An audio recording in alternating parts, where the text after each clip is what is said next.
माझं मन कळवळतं. काही झालं तरी विद्यार्थ्यांसाठी स्वयंपाक झालाच पाहिजे. ती उपाशी राहता कामा नये.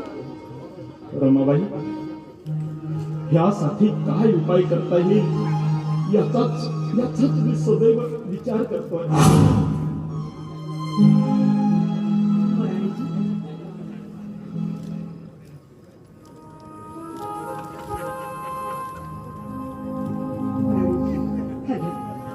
सोन्याच्या बांगड्या घ्या, सावकाराकडे गहाण टाका आणि या मिळालेल्या पैशातून विद्यार्थ्यांच्या जेवणाची व्यवस्था करा. त्याला जेवू घाला.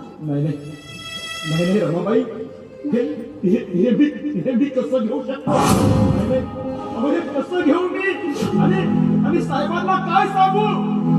काय सांगणार आहात? विद्यार्थी उपाशी आहे म्हणून सांगणार आहात का?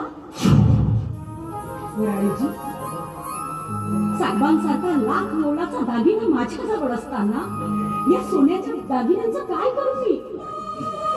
याला काय किंमत आहे? माझे साहेब म्हणजेच माझा दागिना. विद्यार्थ्यांचे ते केविलवाणी चेहरे मला नाही पाहावं. बिचारे किती वेळ ते उपाशी राहणार?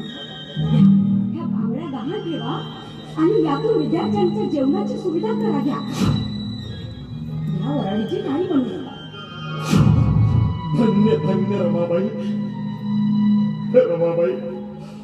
आपण फार दयाळू आहात रमाबाई. महान आहात रमाबाई, आपण महान आहात. स्वतःच दुःख विसरून दुसऱ्याचं दुःख आपल्या हृदयाशी कवटाळणारं मन आहे तुमचं. अरे एखाद्यानं आई म्हटल्यानं कुणी आई होत नसते, तर आई पण हे काळजात असावं लागतं. आज रमाईच्या रूपानं ह्या वसतिगृहातील विद्यार्थ्यांना ममतेचा सागर मिळालाय.